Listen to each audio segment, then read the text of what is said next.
biological clock. When I hit it, slid it to the shit, I thought I killed a goose. Her power use was pure brittle water, filter juice. Keep a pen like a fiend, keep a pipe with him. Gentleman who lent a pen to a friend who write with him. Never seen this shit again, but he's still my dunny. The only thing that come between us is krill and money. I sell rhymes like dimes. The one who mostly keep cash and brag about the broker times. Better rhymes make for better songs, and bad as not if you got a lot of what it takes just to get along. Surrender now, suffer serious setbacks. Got get back, connects, wet back, get stacks. Even if you got to get jet black, head to toe to get the dough. Battle for bottles of Mo or Dro. This fly flow take practice like Tybo with Billy Blanks. Oh, you're too kind, really thanks. To the corner lost forever like, oh my darling Clementine. He hold his heart when he tellin' rhyme. When it's his time, I hope his soul go to heaven. He nasty like the old time, old number 7. You still taste it when you chase it with the Coca-Cola. Make 'em wish they could erase it out the Motorola. I told her, no credit, fall back. If you want what they got, then go get it, it's all gag. Only in America could you find a way to earn a healthy buck and still keep your attitude on self-destruct. I sell rhymes like dimes. The one who mostly keep cash but tell about the broke times. Joker rhymes like the is you just happy to see me trick. Classical slapstick, rappers need chapstick. A lot of them sound like they ain't a talent show, so I give them something to remember like the Alamo. Tally ho, high joker like the Spades game. Came back from 5 years lane, stayed the same, electromagnetic field will block all logic. Spock and G-Shock, a biological clock. When I hit it, slid it to the shit, I thought I killed a goose. Her power use was pure brittle water, filter juice. Keep a pen like a fiend, keep a pipe with him. Gentleman who lent a pen to a friend who write with him. Never seen this shit again, but he's still my dunny. Only thing that come between us is krill and money. We sell rhymes like dimes. The one who mostly keep cash but tell about the broke times.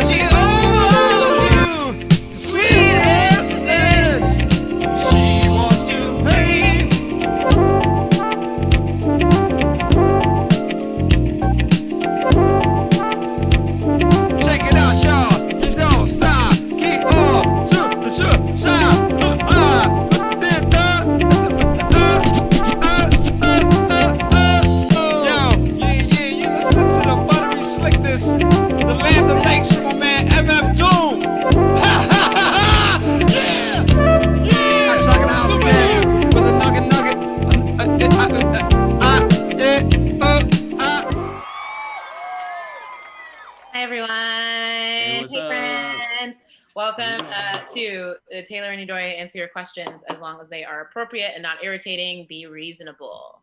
Don't be weird. Don't be weird. Don't be weird to us. You're very kind. How you doing? Oh, I'm so good. You know, I'm pretty good. Wow. Okay, I love that for you. You know, all things considered, I feel like relative to everything that's going on, I'm good. You know? I'm thrilled for you. I'm really, really happy. I'm so excited for you. Yeah, how are you doing? I feel like everybody's floor is very low, so it's hard. I can't say, you know, I'm doing bad when everybody's doing bad. That's true. I will say that I'm like, okay, I ask how people are doing and they're like, I'm fine. And I'm like, that to me is reasonable. But also if we have just adjusted our expectations and now I'm like, I'm good. And that means that like, I tested negative for COVID this morning and I have food in the fridge, then I'm good. Those are two very good things. Yeah, those are two great things. Those are like the only things right now. And everything what else can we ask for? And like, I can we even ask for anything else? Like, yeah, you know, I hurt both my elbows at the skate park recently, so I can ask to not have done that. But sure. I'm also learning a thing, and that's I feel like it came with knowledge. So I'll take that. That's beautiful. We elected just another old white dude recently. We did do that. And I would have loved to do something different than that, but I guess he is slightly better in theory than the other old white dude that we could have elected. Yeah, it's like, you know, they're going to do all the same things, but we don't have to hear the constant news coverage of it, you know? Yeah, at least the liberals will like shut the fuck up about it. You know? Yeah, we don't have to know that there's a proxy war in the global south. It just happens, you know? And it's like cute. And that's you know, it's like it's like fun. Yeah, and we can go hashtag back to brunch. Look, I can't. All I want is to bomb the Middle East and eat some fucking eggs, bitch. That's all I've ever wanted is to, you know, commit war crimes, but also have an egg. A drone strike and an unlimited mimosa, bitch. Yeah. Are you kidding? Yes. That's what I'm looking for. Yes. That's what I'm looking for. Anyway, yeah, I want people controlling drones with Xbox controllers, but also scallions. I want a shredded scallion. I want a pulverized scallion. I want a chopped scallion. Anything. Really anything. Yes. Okay, so the concept of this show, in case people didn't know from the very descriptive title that I did a pretty good job, I think, of being descriptive. I think you did great. Is Yudoya and I are going to answer your questions, as long as provided that they are not upsetting or irritating, and that they're reasonable. I'm and gonna add not weird. You can be down to answer an unreasonable question if we're being honest. Yeah, I'll answer one or two unreasonable ones, and I'll even sprinkle in a weird one or two. Okay, I love that. What I'm going to do quickly is log on to the TVCO app, because I feel like sometimes people leave good comments that have questions in them. So I'm going to open that up to make sure that if you're here and you feel like leaving a question, feel free. I can't wait. Hold on. How do I make this silent? I think that's okay, your phones. Yeah, that's how they work, and that's bullshit. That's bullshit. But okay. Do you have a question that you want to pull up first, or what's your deal? I have a few. I got a couple. Let me see. This Okay, this one feels like it's specifically for me, and it is: if you had one anime to show to the Martians, what would it be? Question. That's see, I don't know. Would I be appealing to their Martian sensibilities, or am I trying to ingratiate them into what we do on Earth? You know what I'm saying? Because I could show them I feel like I could show them something like Dragon Ball Z, just so they know that on Earth our perspective is just constant warfare. That's what we do. Sure. Whereas on Mars, it's like they're just coming here for the first time. They're just trying to hang out, have some Earth food or whatever. And we're just like, hey, we're gonna conquer your planet and sell Mars into space slavery or whatever. But if not that, I would say Mob Psycho is a good one. Sure. Mob Psycho. Yeah.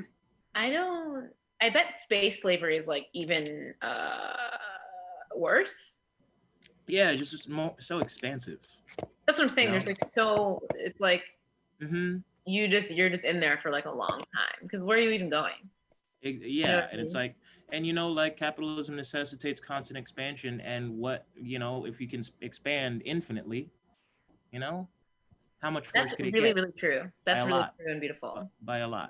And by beautiful, I mean that's the worst thing ever. I don't know anything about anime, but I do. Does Pokemon count as anime? Yes. Yes. Okay, I'm gonna say Pokemon, because I feel like not only does it kind of give you the rundown about how humanity treats animals and people who are, let's say, less desirables. It gives you kind of an allegory for our existence. It's also kind of fun, and it comes on early enough in the day that aliens will have time to take over the world the rest of the day. Right. It won't blow out their whole conquering palette. Exactly. And colonizing a foreign planet, that takes time and that takes effort. And I want to respect their time and effort. And I beg of them to please come and just get it over with. Oh yeah. You don't want them to dwell on it for so long. I don't want you watching something where you're gonna be like, oh, I want to hang out with you guys, pick your brain. No, if you're gonna enslave me, just enslave me. I know your heart's not gonna change based on a show. It's already I feel like if you told my parents this, they'd be like, no, don't tread on us. Yeah. If they were white. But I personally am well, wage slavery is already a part of my everyday life. And exactly. So what are we doing? What's new? What are we doing at this point? What are we waiting for? Now it's just wage slavery with tentacles and overlords. And that's kind of fun. If you're gonna do wage, it might as well be like a festive one, yeah. It's like when you buy weed from a dude and he just wants to hang out, and you're both kind of in your mind we know what this is. Yeah. You're gonna enslave me. So fucking stop playing these games. Why don't we just skip the middleman? We don't have to play Xbox or whatever. Right? We Just like rob me or don't. yeah. Same with it. It's like alien invasion, like enslave me or don't. And I feel like they would be more direct about it. Yeah. Because capitalism is like, no, no, no. It's like, we value you. We're a family. Like, if you work really hard, you're gonna, succeed. And realistically, it's like, just tell me that you don't value my labor. Just tell me that you're going to take the products of my labor and use it to buy another jet. Like, it's not worth it for you to pretend that like what I'm doing and what I'm working towards is actually like a beautiful thing that is going to be worthy for me on the long term. Yes. If you want to square up, square up. That's all it is. If you're feeling froggy, jump. Yes. Yes. Mm-hmm. All right, all right. Next question. This one is another one that was probably specifically for me, but I think that you can also give an answer to. What was your favorite moment when about being on Zoom? Oh, okay. That seems like it was pretty targeted. Yeah, very deliberate. Yes. Sure. So for those watching who don't know, I was on a children's television show in the early aughts called Zoom. It was on PBS. We taught young children to do science experiments, little plays, make recipes, et cetera, et cetera. I would say that my favorite moment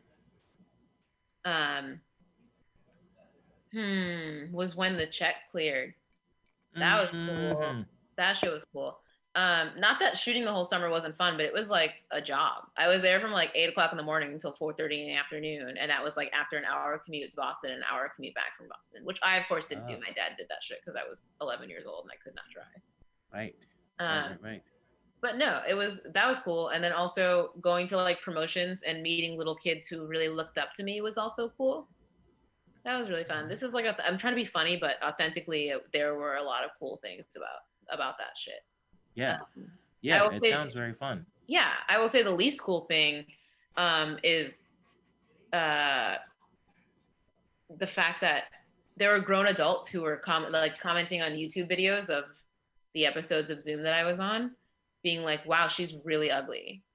Or like, wow, like this season of Zoom sucks. And it's like, well, it actually is made for children between the ages of 6 and 12. So it's weird that your grown ass is commenting on the looks of an 11-year-old child, which she agrees with. Don't get me wrong. Like when I was 11, I was like, wow, I'm like the ugliest thing to walk the earth. And you know what? I was wrong. You were wrong. Like, look at me. You were wrong. That's what I'm saying. But they certainly didn't help. But it did prepare me for the future. Because now when I get shit on Twitter, I'm like, you're going to have to do better than that. Yeah. Oh, I'm ugly. Try harder. Oh, I'm ugly. Ugly, and you have a limited vocabulary. Okay, so what are we doing? Oh, I'm ugly and I'm verified, and I got free parade undies, and Jenny's ice cream sent me a bunch of fucking ice cream, and I got fucking good jeans from Sunday Riley for free based on the bullshit that I put on the internet. So who's ugly? Who's ugly? Who's ugly? Anyway, what was your favorite part about being on this money ugly? Is this money ugly? It's $20. You got a $50 bill. That's ugly. Oh, I thought it was a 20. No, that was more disrespectful than I thought it would. That was very disrespectful. I didn't. Yeah, no, I'm sorry. I've never seen that. I'm sorry for the viewers at home. I thought I was pulling out a 20, and I just seem so rich that Can you tell what was your favorite part about being on Zoom, Jolie? My favorite part about being on Zoom is like, sometimes you go out to LA for auditions and you're just like, what the fuck, what am I doing in Los Angeles? I could have done this from home. You know what I'm saying? And I just feel like, people are really underestimating the capacity of digital correspondence. You know what I'm saying? Mm-hmm. And if I think it's a shame that it took a whole pandemic for everybody to realize that Zoom was a viable option for communication. I think, just hop on it, talk to the person, see what the vibe is. I don't have to spend $300 on a plane ticket to go to Los Angeles just to get all self-tapes anyway. It's bullshit. We can just do the audition. It's also just live. like give Black performers and entertainers money to make their own shit. Like I'm sick of auditioning for your shit. Just let us make our own. It's gonna be stupid, and that's fine. Yeah. Why are we applying for like acting jobs like it's a greeter job at Walmart. Exactly. No, Exactly. let me just make my own shit. I don't like y'all. And you know what? Maybe we'll make a shit about being a greeter at Walmart. There's nothing. That's a very dignified fucking job. Mm-hmm. There's nothing wrong with that shit. And maybe I want to be a greeter at Walmart. Maybe But you I'm want to be a certainly not greeter going at to audition Walmart, for it. Are you kidding me? but it's not the same thing. Is all I'm saying. You know. I got another question. This is from my friend Andy, and he says, "When is the wedding?" And I assume he's talking about you and I. And I made it clear on the poster that we are not in a relationship, but I think we've been hiding it for a long time. And the comedy community is just like, they need something. They need a thing. Yeah, they need something to hold on to. So maybe we should just come out and say it. Yeah. We're married. It already happened. We're already married. It already happened. I'm sorry, guys. You weren't invited. We just did it. Yeah, it's not that you guys weren't invited. It's that you weren't invited. We just did it. There were no invitations really. No. It was like it was an evite at the very most. It was a very secret. It was an evite. And to me, there hasn't been like a Black power couple in comedy, and maybe that's why I felt so silent about it, because I'm like, I don't want Vulture to like.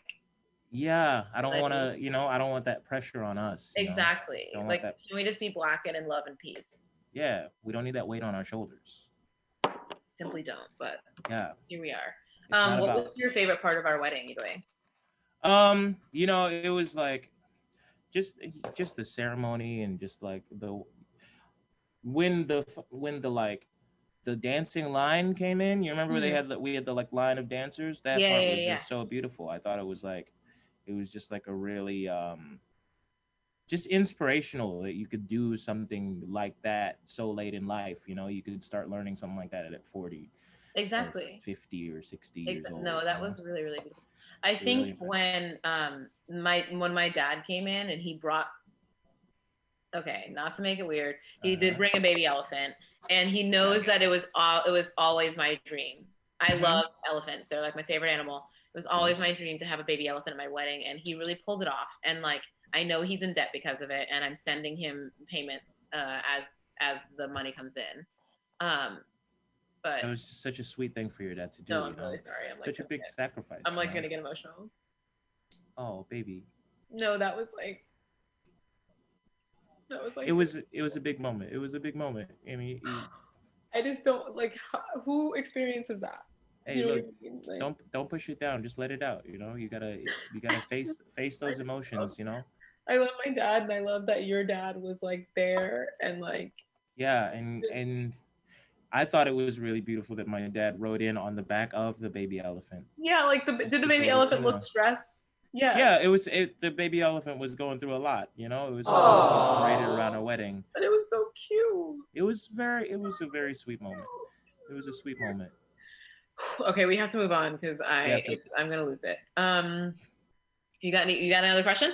Yeah. Okay. So okay, this one feels like more of a joke question. But that's I don't rude. know. But okay. Yeah. It's okay if you're a comedian or for your on your wait what? If you're a comedian for your job on your days off, do you withhold your humor or let people have it for free? Interesting. Yeah. Has this person ever heard of Twitter? Well, this is a person I met on Twitter, so I think they have. Okay. Yeah. I will say that I'm funny for free every day, on Twitter, on the various social medias, even in just like my interpersonal life. And should I be getting paid for that? Absolutely. But yes. Again, that's the biz, baby. That is the biz. To that, I will add, throw a lot of shit out there for free, ostensibly for free.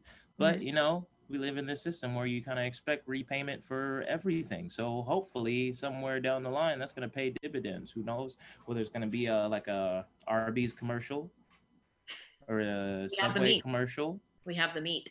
We have the meat. Mm-hmm. And one day my tweets are going to get me the meat. You're gonna get that meat. Going to get that meat. All I want for you is to get that meat, Idoye. All I want for us is to get that meat. We both deserve that meat. I'm trying to get that meat. It's just like, if there's anyone on Twitter who deserves the meat, it's you and I. And I'm a pescatarian. Us. Let me make that clear. Yes. So I will donate the meat, but you can give it to me for sure. I will redistribute the meat. I will absolutely eat the meat. I love that for you. I had a little brief stint where I wasn't messing with the meat, but I'm back now. I'm back on the wagon, and I'm gonna eat the meat. You got back on the meat wagon. I'm back on the meat wagon. Now you're getting that meat. I'm getting that. Meat. How was your foray into not meat eating? Because I know you got sick, right? And then you were like, I got sick, and first of all, I got a stomach virus in Ghana.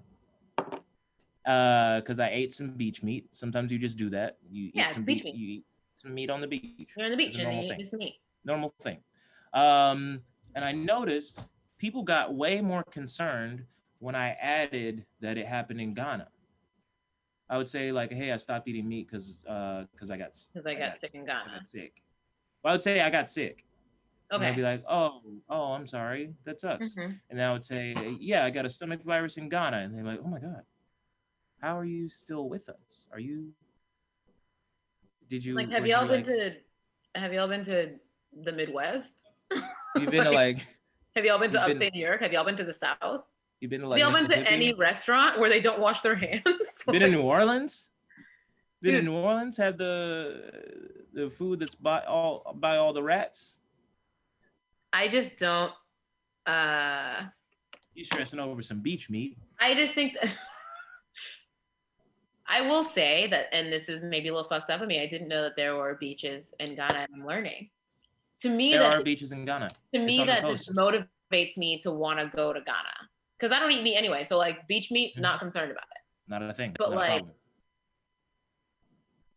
people just have their own ideas about Africa. And people have their own ideas. People think it's all jungle and all desert. That's what they think Africa is. And I'm here to tell you, there's also undercooked pork. Wow, there's people in Africa eating pork. Pork, goat, a lot of goat head going on. Goat makes sense. I was just at the grocery store and I saw goat milk in, those like kind of boxy, like shelf stable containers that like they put soy milk in or oat milk in. I saw goat milk in one of those. I was like, oh, word? Yeah. That was some wild shit. That's one of those things to me, like, I don't have like a moral issue with goat meat compared to cow or goat milk compared to cow's milk, but it feels like one of those things they try to sell as like a progressive alternative to cow's milk, and I'm like, yo, that's still an animal. It also is. That's like the same tier. It's a little grassy. Let's be honest. It's a little grassy. I have one quick question that I want to get in before my co-compadre leaves here. And that is my friend Andy sent a question that said, I think based on my history with your roommates, and the history with my roommates is that he has, let's say, gotten to know in a biblical sense, both of my roommates. Okay. Based on my history with your roommates, I feel like I have to fuck Trent now, who is my current roommate. My good friend Trent, love him very much. He's an excellent best friend. And so now I'm like, that wasn't really a question; it was more of a statement. But what do you think about that? Yes. Do you think that like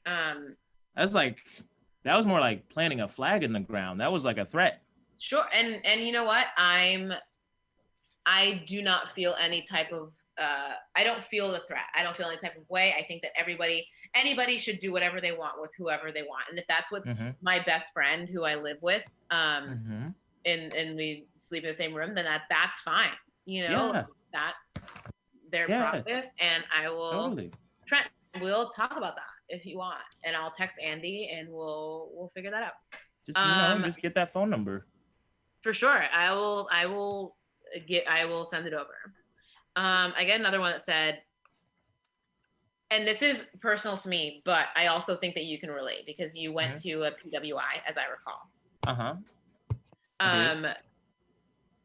I got a question that said, how was your experience at UMass, which is the college that I went to?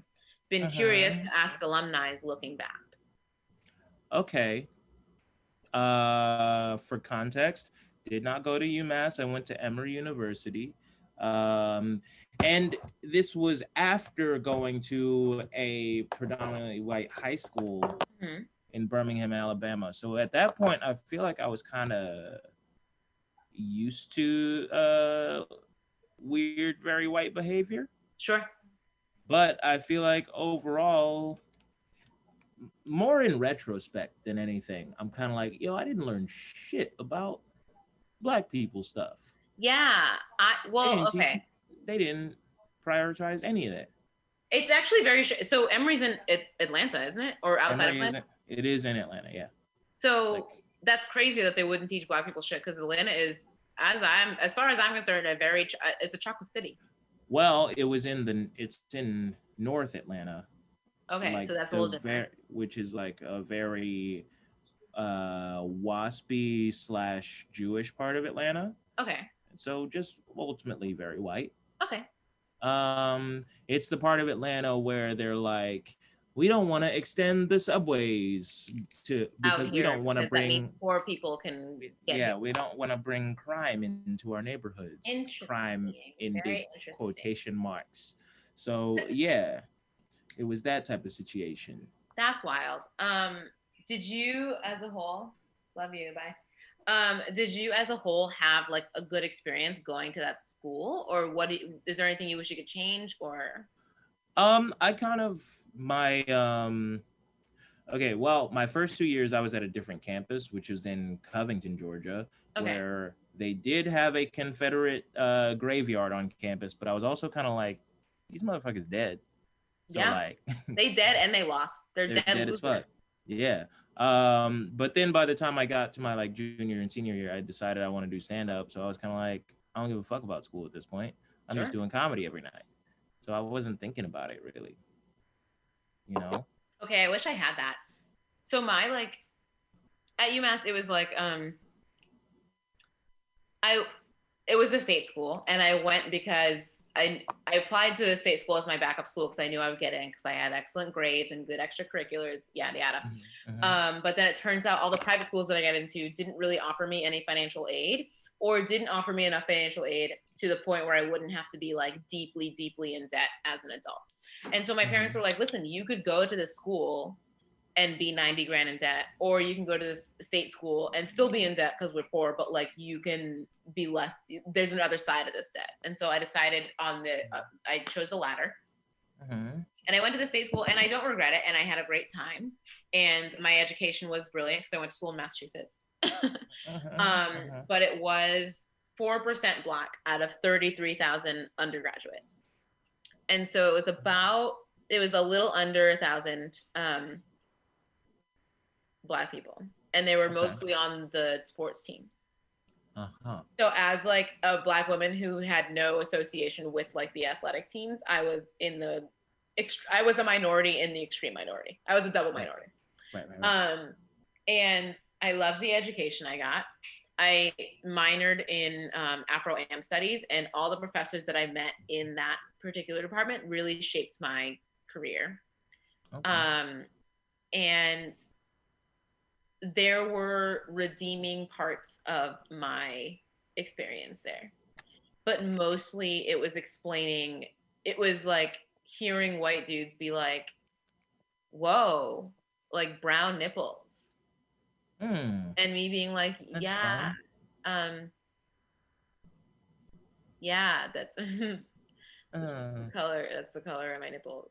That's what they look like. Yeah, I actually think having pink nipples is a little childish to me. Yeah, it's immature. That's what I'm saying. Like, grow up. Not that I'm like, if you have pink nipples, that is not you didn't ask for that. That's no problem. I'm just saying that it's your fault. Go to a finishing school. You know what I mean? Like, grow up. Yeah. Grow up a little bit. Take some sandpaper or whatever. Right? Come on. Yeah. But all in all, my experience at UMass was fine. I will say it was fine. Okay.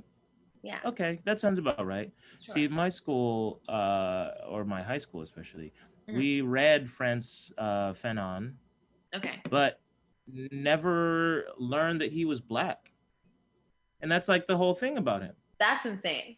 That's the whole thing about it. That's insane to me. You know, we read Wretched of the Earth, but I feel like we like bounced around and read a couple chapters and just never received the context that, oh, this is a black man who is talking about colonialism, you know?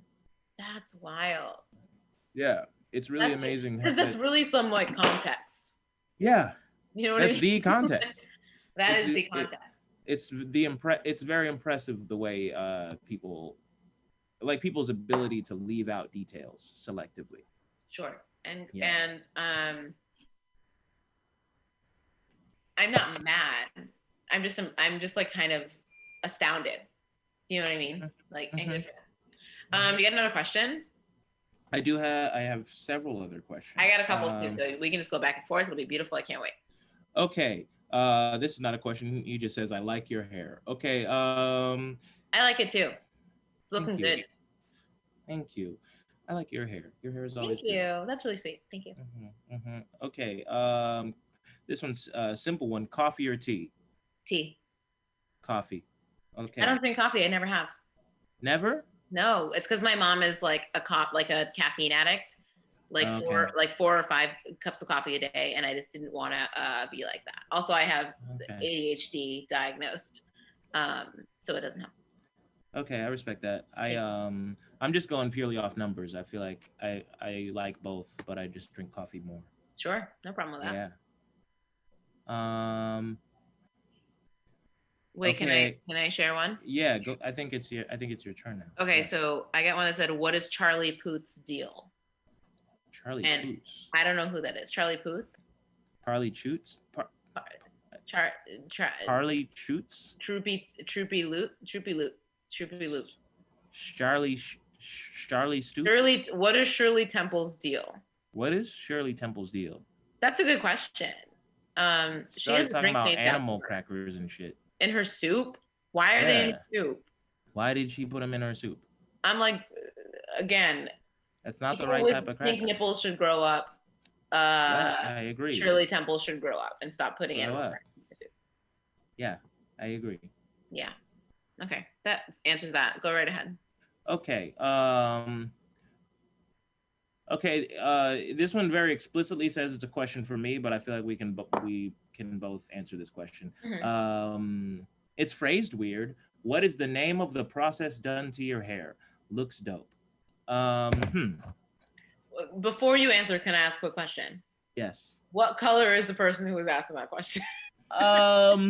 Well, their profile pic is just it's just a picture of Goku, and so they're black. They're black, which is upsetting. Sure, but maybe they just have questions about, lots of people don't know about hair.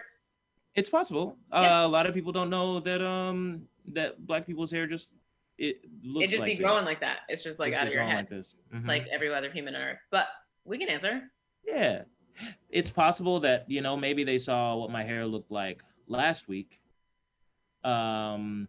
which was I was shooting a movie and they braided my hair to put it in a wig, but then after I took it out, it was super long. Sure. And they stretched it. Yeah, it was very stretched out and just long. Our producer says, do they mean to ask about product, which is probably what they did actually mean. You know what? That's very possible. And I want to say, I have a lot of shea moisture back there. There's a lot of product that goes into black hair becoming acceptable. Yeah, I don't know that mine is acceptable by this the very racist ideal. Sure. But I guess it's like, I will say, to me, if I saw you walking down the street with your hair looking the way it is, I would be like, damn, that nigga is fine. And that's why I married you. And look. And look. Wow, look at my wife. Look at us. All light skinned. My hair this is a wig, so I have no It's a very clean wig. It's a very Thank good you. looking wig. Exactly. Thank you. Looks like it grew right out of your head. That's perfect. It's wild, right? It's amazing. It's actually, I get more questions about it from Black people than white people, because I think that white people assume that Black women all have, I say fake hair, and it's not true, because is it on your head? Yes, then it's your hair. Yeah.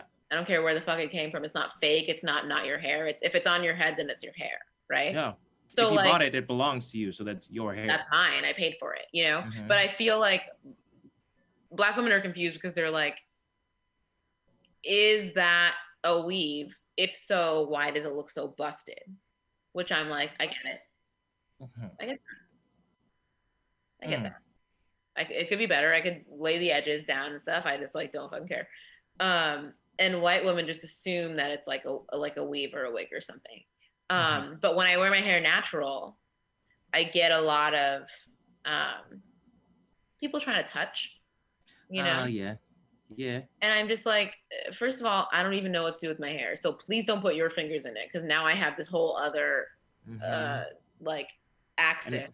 Like I had the X and the Y, and now I have the Z to deal with, because your hands are in my hair. Now it's 3-dimensional. I got your oils on top of my oils. And now we're factoring in time to how I deal with my natural hair. And like, frankly, I don't have the time for that.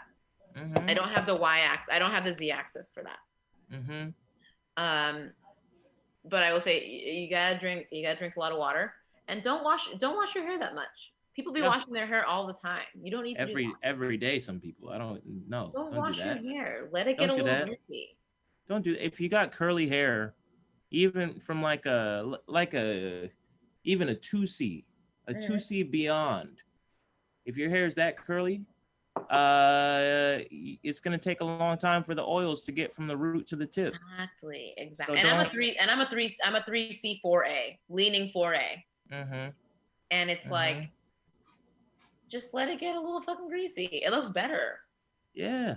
And you can do more shit. Sometimes I'll go get a blowout or something, and I'll put a hat on, and the wind will blow, like, hat's gone. Never seen it again. It's gone. But like 2 weeks into it, I haven't washed my hair in a while. I put a hat on, the wind blows. It's staying the fuck on there.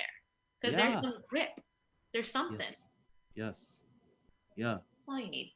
If I can get a hat on my head, it's not coming off. Nigga, we're getting you a hat. This is a hat couple, and we're gonna be wearing hats. Let's get some big hats. Let's meet in the living room in a little bit, and we will get some hats. In the living room where we live together. Yes. Where we live together, because we are married. Right. Married. Yes. Okay. Do you have I don't wear my ring because I. Well, it's an engagement, and guys don't get an engagement ring. But when we get legitimately married in a little bit, you'll have one. I got one that says, "What are your favorite Animal Collective tracks?" Oh.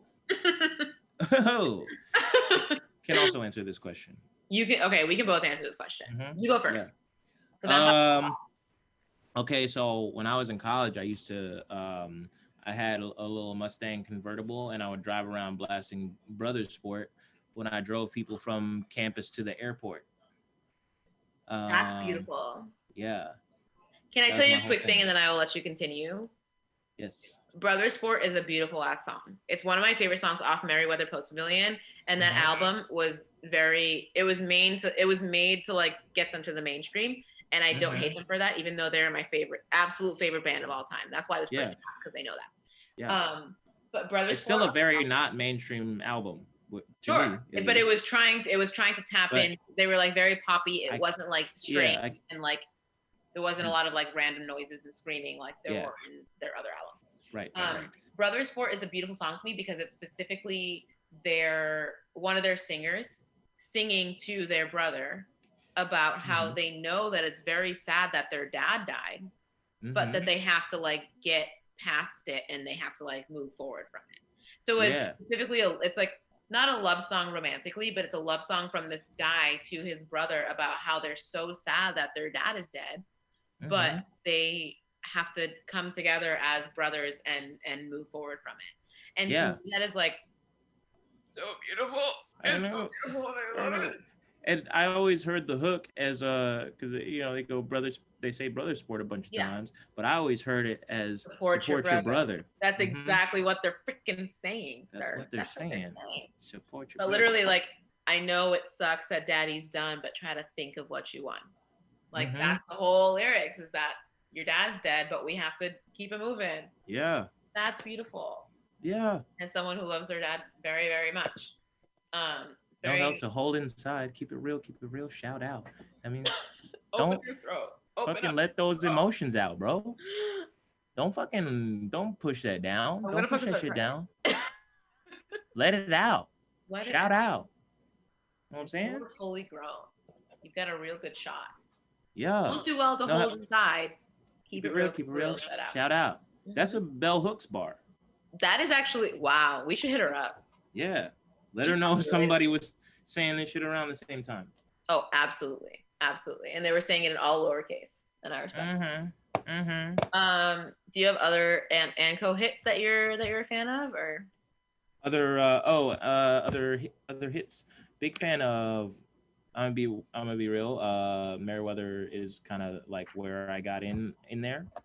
So I feel like My Girls is the Beautiful very song. easy. Beautiful song. And you know what? I will say this. One song that I didn't like on my first hearing, but grew on me is Florida. Okay, that's a fun one. And it's also very specifically, like, they're not even taking hints from the Beach Boys. They just made a Beach Boys song. Yeah. And they made a Beach Boys song, and they took like half a tab of acid. Yeah.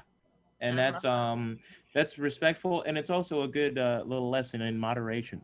Sure. Shout out Brian Wilson. You don't need all that acid. You don't need that much acid to write Pet Sounds. Okay, there was a lot that went into Pet Sounds, but this is a conversation that we can have another. I'm just saying you don't need that much acid for Charles Manson to think you're his best friend. Oh, absolutely, and get a bunch of people to murder. Yeah, exactly. I'm gonna just go ahead and rattle them off. I think that Strawberry Jam is my favorite album by then. So, and it's a 10 out of 10. Every single song is a hit. I love it so much. Song Tongs is beautiful. The song We Tigers kind of shaped my early smoking weed life. So everybody should listen to that. It's a fun one. I really, really like their early stuff. Like, they had an album called Here Comes the Indian, which after the whole Black Lives Matter kind of revival happened, they renamed it, which is like... Oh, okay. What did they rename it to? They called it Arc.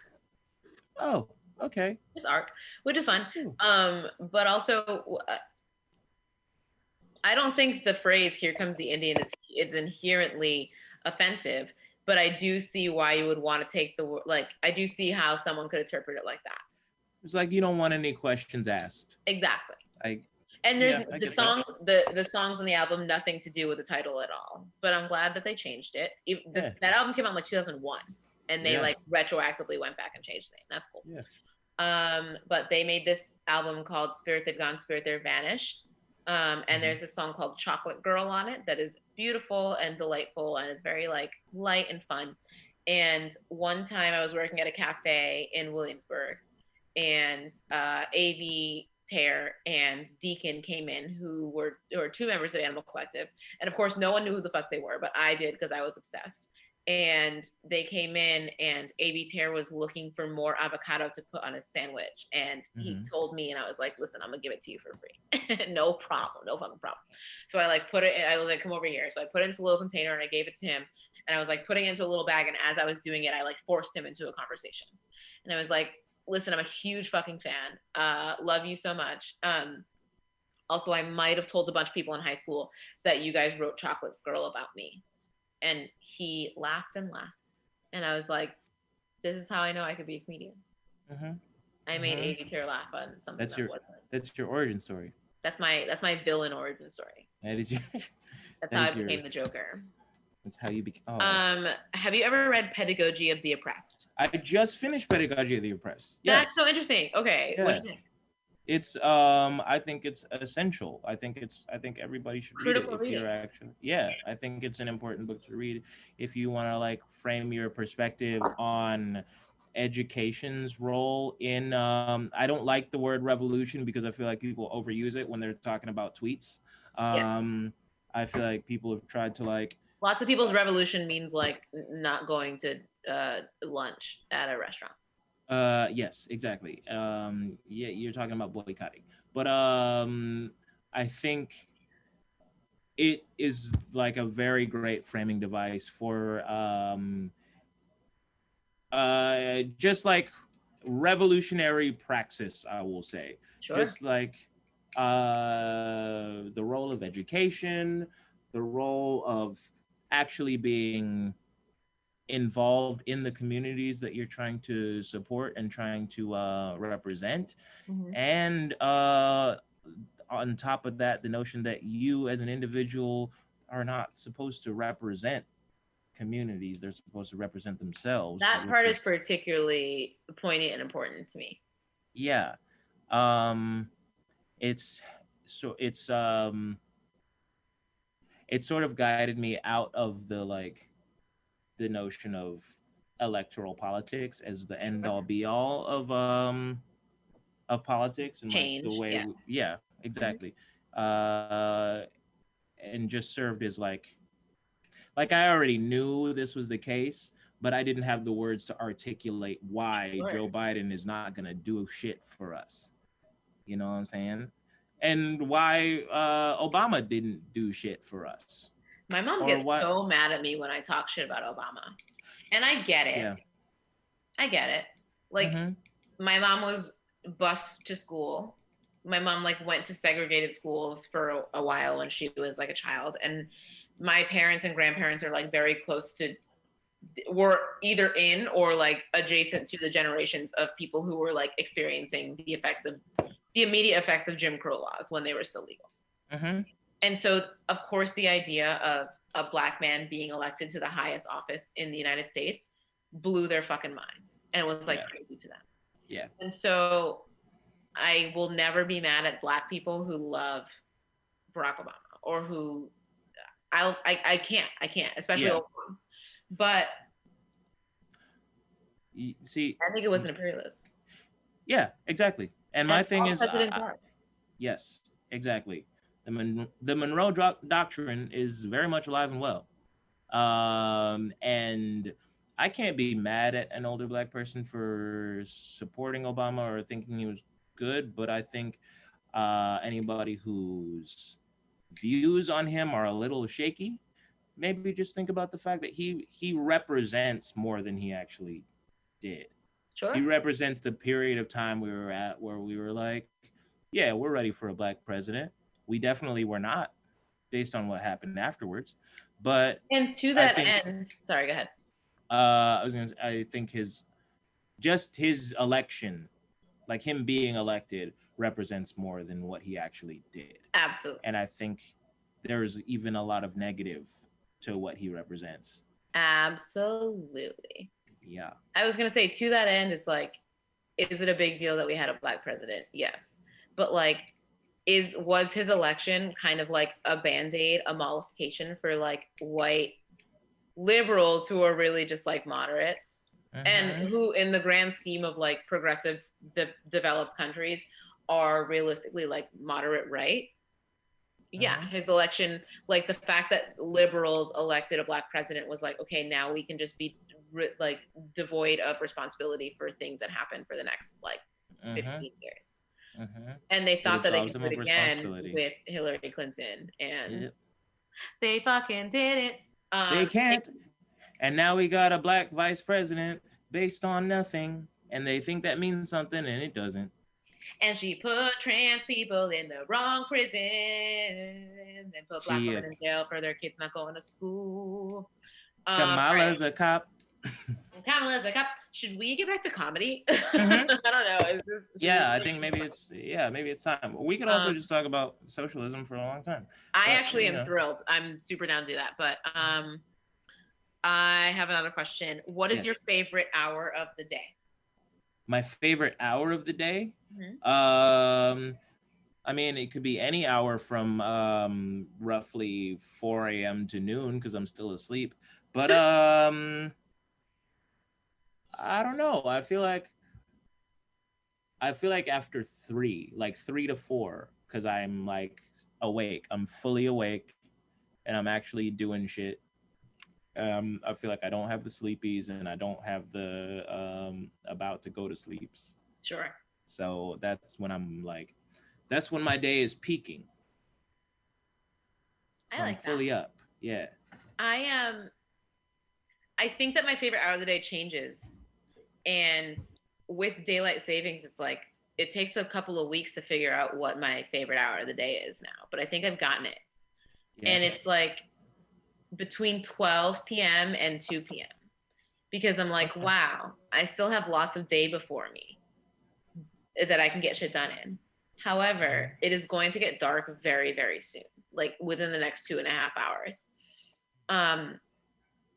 But I can get shit done, whether that means like I can leave the house and like go be outside and pretend that I've had like some semblance of daylight in my life, or that I can still like I can write and it still feels like I'm working during the day because it's light outside, you know? So I will say during daylight savings, especially this time of the year, daylight savings, where it's like you get 6 hours of daylight and that's like it. I'm gonna say between 12 p.m. and 2 p.m. Other times of the year, I like a solid 5 to 7 p.m. Oh, great. Like when it's still light out at 7, like that's beautiful to me. And it's just like, okay, you're finishing up work and now you can go for a walk, get a beverage. Like, do you know what I mean? Like that time of the day is just a beautiful thing. You're actually living your life. The weather's not Exactly. harsh. And you're not at work. You're between work and like, oh, I have to make dinner now. Yeah. You know? Yes. You're like doing your shit. And I love Yeah, that. I got you. Get another question? Yeah. Let me see. I was just looking at one. Which one? Oh, this one's just for me. Why start skating now? Because I got health insurance now. That's why. Easy. You're in the union, bitch. I'm in the union, bitch. I'm in the The union, guild? bitch. The guild? What's it Yes. Okay, this one's also about socialism, so I'm gonna say another bullshit one before. Sure. Did you know a nut for a jar of tuna reads the same backwards? It's a palindrome. A nut for a jar of tuna. I did not know that, and that's beautiful. I also love. I like I mean, a jar of tuna I've never seen. I will admit. Yeah, but I like a can of tuna. So if you're ever, here's a little brunch hack. If you're ever like at your house and you're like, whoa, I want to have brunch, but like I don't want to go and put the people who are working at brunch during a pandemic at like physical risk of getting coronavirus, which you shouldn't. You can just do it at home. You can make like a tuna cake with like, if you got some tuna, like some canned tuna, you got like some breadcrumbs or really just something dry to soak it up, a little bit of mayo or an egg to like make it all together, and like some seasonings. Make a quick tuna cake. You fucking make like a poached egg or even a fried egg, and then use some butter, some lemon, some egg yolks to make a hollandaise. It's a little labor intensive, but it doesn't take that many ingredients that are that expensive. And you can just make a quick brunch and fuck the shit out of it. It's a beautiful thing. Okay, I'm gonna need you to text that to me because I absolutely will. Or realistically, you can just come over here and and make it. We'll just make tuna cake. I love that shit. My mom wrote a cookbook, a Cape Verdean cookbook, and there are these, right? And I love it. There are these things called pastelillos, which is like pastels or like empanadas. They're basically the same thing in lots of different cultures. It's just like a dough with like some filling inside. If you mix this like, we got that, right? Some canned tuna with like a bunch of different seasonings, specifically some like Sazon, like the Goya Sazon, like the little packets. Mix that shit, put it in like this dough, bake it or deep fry it. Beautiful thing. I like love it so much. So what I'm saying is I love tuna and I love palindromes. Oh, amazing. Okay. We We about to start exchanging recipes. I First can't step wait. in the You know what? I haven't cooked for you enough in your life, and I'm actually an excellent cook, and I can't wait until I do Well, that. that's why I'm so excited to be married to you. Start the That's what I'm marital saying. And like process. once You know, we are it's starting our lives together, and yeah, you're gonna be psyched. it's really Can just I a read one beautiful more thing. question? I got one. Yes, absolutely. This is on Twitter from Mhm. William Johnson. Yo, I have a genuine question. How do you Mhm. guys stay positive during these times? Shit just kind of keeps happening. So it's kind of difficult to not become entrenched in the shit, you know. That's Uh, a good ass question. you know what? This is I feel like a nuanced response Sure. because I don't believe that I have stayed positive. Okay. I don't believe I have, but I've also sort of come to terms with the fact that nothing has ever been positive in this world. And so the fact that we have this pandemic and it has not been solved, and in fact it's been sort of, we've been retrogressive in Been our approach to it. exacerbated, really. Yeah, yeah, that I feel that is just a symptom of the system that's already been in place, where we don't care about people's health if they're not providing capital and providing labor for us as a society. And so it's honestly, anybody looking at just like history, just sort of in the macro sense, should have seen this coming. And so in that sense, I've been able to stay sort of positive in the sense that this is the state of things throughout all history. And so it's not really necessarily any worse than it's ever been. It's only bad because now we as Americans are going through it, Sure. you know? And so in that sense, I feel not good, but I'd say neutral, Yeah, like a healthy neutral. that I makes feel sense like to me. yeah. I like, yeah, that all tracks very much for me. I I think that forgot like, it's a comedy show. I mean, we've left that in the past. We've left It's that in in the the dust. It's in the past. dust. I will say that like staying positive is something that Black people, people of color in the United States, and women, and specifically women of color in the United States, have had to incorporate into our day to day. Because if we were to start feeling our feeling our full feelings about every single slight that people of color or women of color have experienced, then we would just be feeling bad and shitty all the time. And so you have to get to a certain point where you like you acknowledge the fact that like your life is going to be more difficult, and your life is going to be like more I guess difficult is the right word. Like there are going to be more challenges that you face because of like the way that you were born, and there's nothing you can do about that. And you can either find the funny in it and keep it moving and like make friends in that realm and like joke about it with each other, or you can just be caught up on it all the time. And is there an appropriate time to be caught up on it? Absolutely. Like, I think that Black women should have the opportunity to be full of rage all of the fucking time. And Black people in general should have the opportunity, Indigenous people, people of color in general should have the opportunity to be full of rage all the time. But is kind of the idea of like acknowledging that you should be feeling that rage and actively being like, I'm not going to feel that, and I'm going to like look on the bright side, and I'm going to like find this particular aspect of like this kind of horrifying existence and horrifying like reality funny, or like compelling me to like do something in a different way, is the ultimate kind of fuck you to the system in general. Because the system is specifically designed in general for humans to make you feel horrible and to make you feel like shit.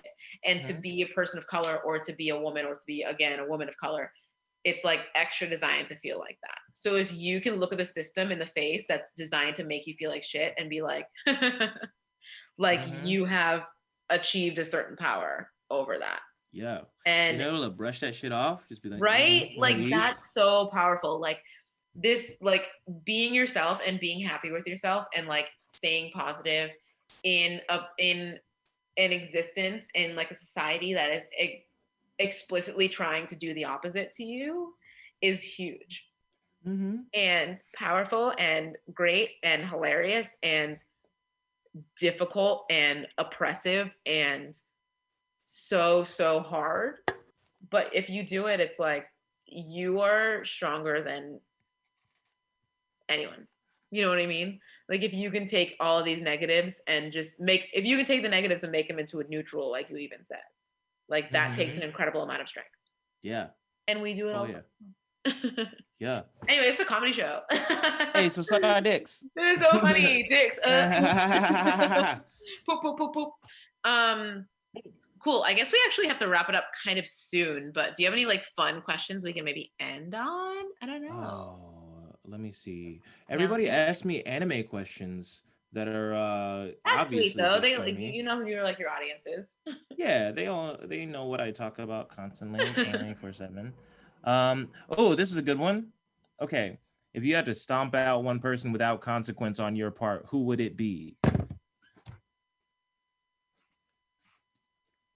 Who's that girl with the ramen hair and the guns? Who shit her pants? Kate. What's it? Is Kate something? Caitlin something. I don't even want to stomp her out because she doesn't deserve my effort. But if she got stomped out in front of me and I knew she wasn't gonna like be permanently injured or like die, I would just like eat You'd some support it. You'd support it. Yeah. I feel like if it was like a very low effort stomp, if I could just like accidentally like bump into them and just their chest blows out. Who is it? First of all, that'd be kind of hilarious. Second of all, sure. I don't know. I feel Ted like, Cruz too for me. Ted Cruz, yeah. That nigga can choke. I feel like Ben Shapiro and anybody who's like. Okay, he was my next one. He was the next one. Yeah. He feels a little fucked up because he's like a little munchkin. He to me is one of the he's tiny. He's also a little bitch. He's a little bitch. Yeah, but he's also one of those people to me, and this is a thing you have to take with a little bit of nuance. Sure. I feel like a lot of people try to use Jewish plight as a way to like undercut Black African plight. They sort of take it as this like oppression Olympics thing. Sure. Whereas like either our oppression was worse than yours or ours was just as bad as yours, so you don't have anything to complain about. And he's one of those people. And so here's the thing though, is it's like, is anti-Semitism a huge fucking problem that is like absolutely still a huge part of society? 100%. But is Ben Shapiro using anti-Semitism as a way to like justify his racism and his sexism and like all these other super detrimental and like hateful things that he like propagates? Absolutely. Yeah. And it's fucked up. It's the same thing that Candace fucking Owens is doing, is where she's like, I'm a Black woman, so you have to take what I say seriously about this, even if it's like incredibly hateful, incredibly fucked up. And it's like, Ben Shapiro is a Jewish man, and like, do Jewish people face oppression? 100% all the fucking time, and have for like as long as oppression has existed. But like, is he using that to oppress other people? Absolutely. Yes, exactly. Just like, you have to understand that oppression is parallel and possibly equivalent, but separate. It's not even, we're not even related to each other. And I think if people are using if anyone is like, this oppression is worse than this oppression. Of course, there are exceptions. Like some people are like, I'm a Christian in the United States in the South and I'm being oppressed. And it's like, and you're wrong. You're not, you know? Yeah. But like, do Jewish people face oppression? Absolutely. Do Jewish people face racism? Absolutely. Even from other fucking people who, you know, maybe would consider the Jewish people part of their community. Like anti-Semitism is a huge problem. So it's like the idea that somebody who is part of a community that is facing that type of oppression would use it as an excuse to like justify hate towards other people is just like, not only embarrassing, but also like super detrimental to like that community in general. Yeah. To anybody like that, I will say, if you face oppression in your community, especially if it's on like a religious or like community basis, there are Black people who identify the same way as you who are facing oppression within your community. There are Black Jews who are facing more oppression than than you think you are. So just think about that before you say too many words. I'm going to move on to another question because I'm excluding myself from this narrative. But one last one is, what is one thing you don't like about the comedy world? Alternate question, would you go on The Bachelor as a joke? You can answer either. Oh, I feel like I could answer both pretty. You can answer both. That's fine too. One, I would absolutely go on The Bachelor as a bit. Because I think that's hilarious. And two, what I don't like about the comedy community is that people value form over substance, and they think a good joke is better than a joke that's not racist. That's it.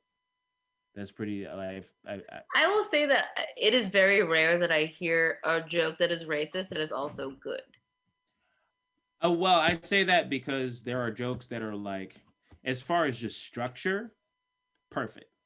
Sure. But I watch them and I'm like, okay, that's a very racist but perfectly constructed joke. Because here's the thing is that you can construct something perfectly if it is like the lowest hanging fruit that you can grab. Of course you can. Yeah, absolutely. Well, I think yes. Sorry, go ahead.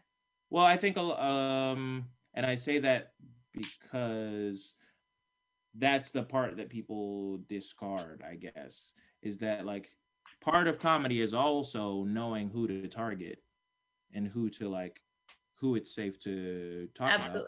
But now we live in this world where if you're doing what is quote unquote safe comedy, people have this attitude towards you, when in reality, the whole reason biologically that we laugh is because people feel safe.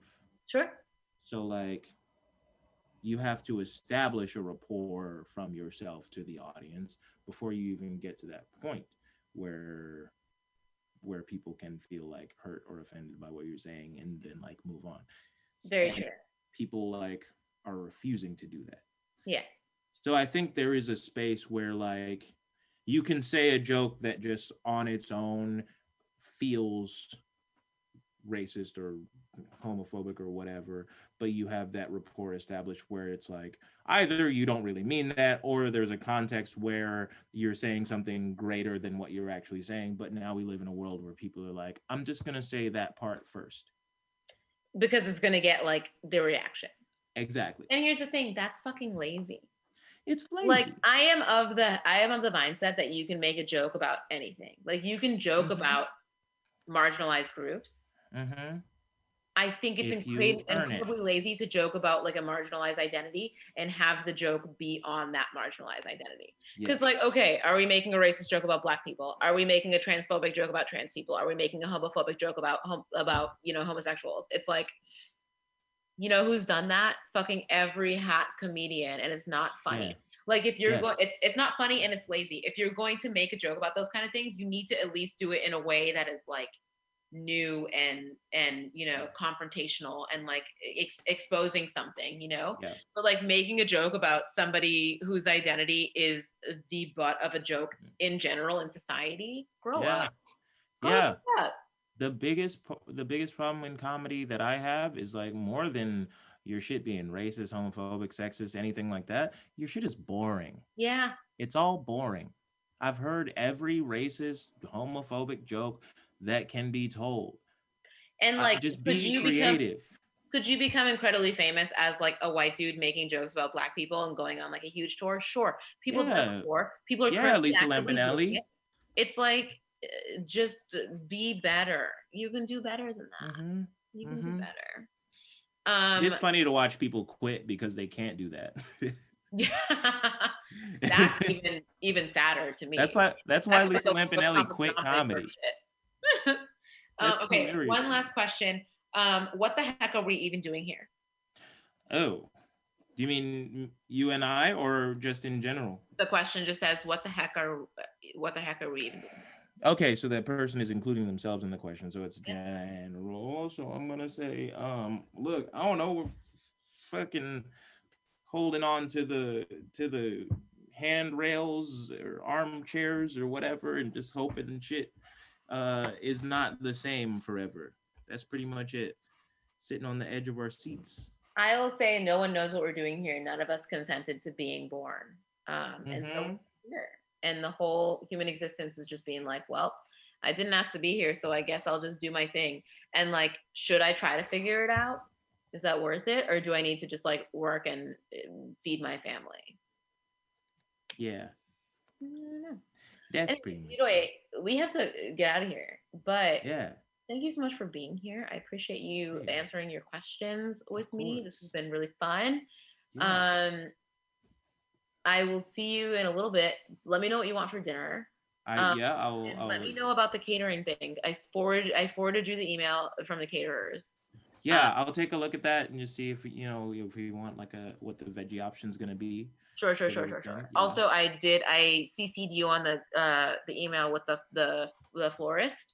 I told you I don't want to deal with the florist. I get it, but I know, it's literally a picture of your boutonniere. Just let me know if you approve, Okay. and I will just send it. Okay. I'll. I'm planning this wedding. It is incredibly stressful to be planning a wedding in a pandemic, so I just Yes. need your help. Okay, I got you. Okay, appreciate that. To everyone out there, thank you for sending in your questions. You guys are all incredibly fucking hot. Jolie and I are gonna have an open marriage, so hit me up and hit him up too. Yeah, hit us up separately or Love together. you all very much. Bye. Bye. Hey yo, y'all can't stand right here. In his right hand was your man's worst nightmare. Loud enough to burst his right eardrum close range. The game is not only dangerous, but it's most strange. I sell rhymes like dimes, the one who mostly keep cash but brag about the broker time. Joker rhymes like the is you just happy to see me trick. Classical slapstick, rappers need chapstick. A lot of them sound like they in a talent show, so I give them something to remember like the Alamo. Tally ho, a hot joker like Space Game. Came back from 5 years lane and stayed the same.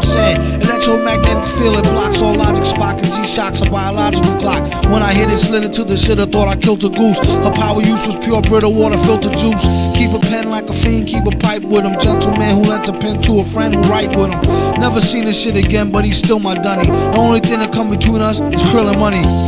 I sell rhymes like dimes, the one who mostly keep cash who brag about the broker times. Better rhymes make for better songs, it matters not if you got a lot of what it takes just to get along. Surrender now, suffer serious setbacks. Got get back, connects, wet back, get stacks. Even if you got to get jet black, head to toe to get the dough. Battle for bottles of Mo or Dro. This fly flow take practice like Tybo with Billy Blanks.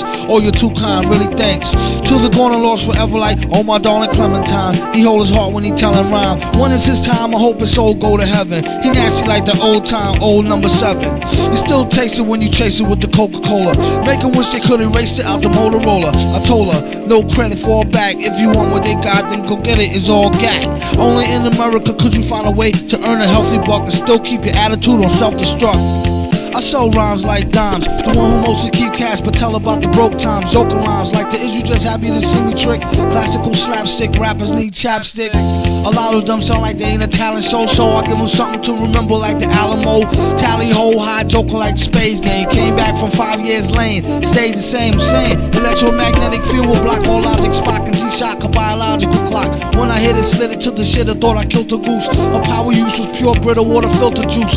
Keep a pen like a fiend, keep a pipe with him. Gentleman who lent a pen to a friend who write with him. Never seen this shit again, but he's still my dunny. Only thing that come between us is krill and money. We sell rhymes like dimes, the one who mostly keep cash but tell about the broke times.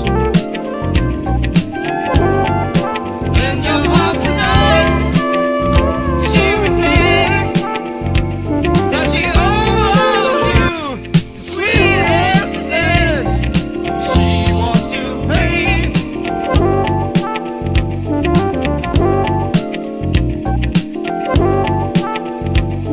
Check it out, y'all. You don't stop. Keep on to the show.